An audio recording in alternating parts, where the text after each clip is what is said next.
Помечтайте, релаксирайте на любимата си музика.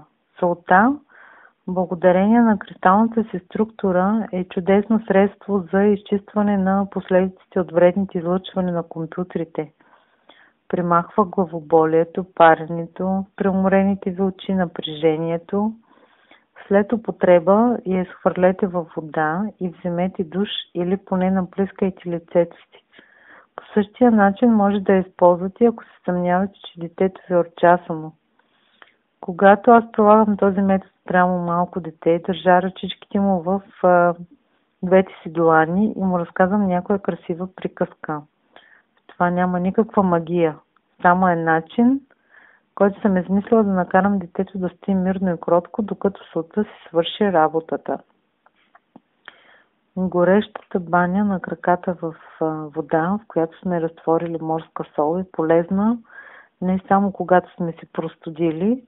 Положителният ефект на този способ от народната медицина се дължи на способността на солта да извлича негативните енергии. На стъпалата, както и на дланите ни, се намират зони с енергийни проекции на всички наши органи. Затова, ако не разполагате с вана, то можете да прилагате този прост метод всеки път, когато се чувствате изтощен или неразположен. С едра сол можете да почистите аурата на жилището си. Поставете по шепа от нея на лист бяла хартия или обикновена салфетка в четирите ъгъла на всяко от помещенията. След 24 часа я изхвърлете в вода. Ако желаете, можете да повторите процедурата още 2 пъти. Ако се грижите за болен човек, поставяйте по шепа сол в четирите ъгъла на леглото му. Подменяйте я всеки ден до пълното му оздравяване.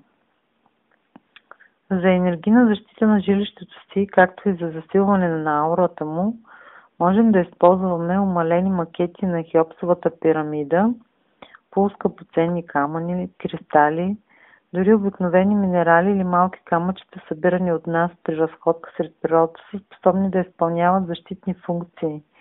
Необходимо е обаче, когато ги внесем в дома си, да ги изчистим и заредим, преди да ги поставим на избраното от нас място. Методите за такова изчистване и зареждане са прости и лесно изпълними. Можете да заровите камъка или кристала в едра сол. Оставете го да престои там за едно денонощие, използваната сол изхвърлете.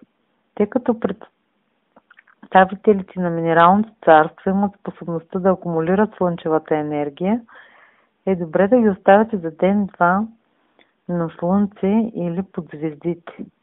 Можете да прилагате предлаганите методи паралелно и е добре периодично да ги повтаряте. Знайте, че това, което ние излъчваме като мисля и емоция, се наслоява трайно по предметите, които ни заобикалят и вреди както на нас самите, така и на хората, с които общуваме.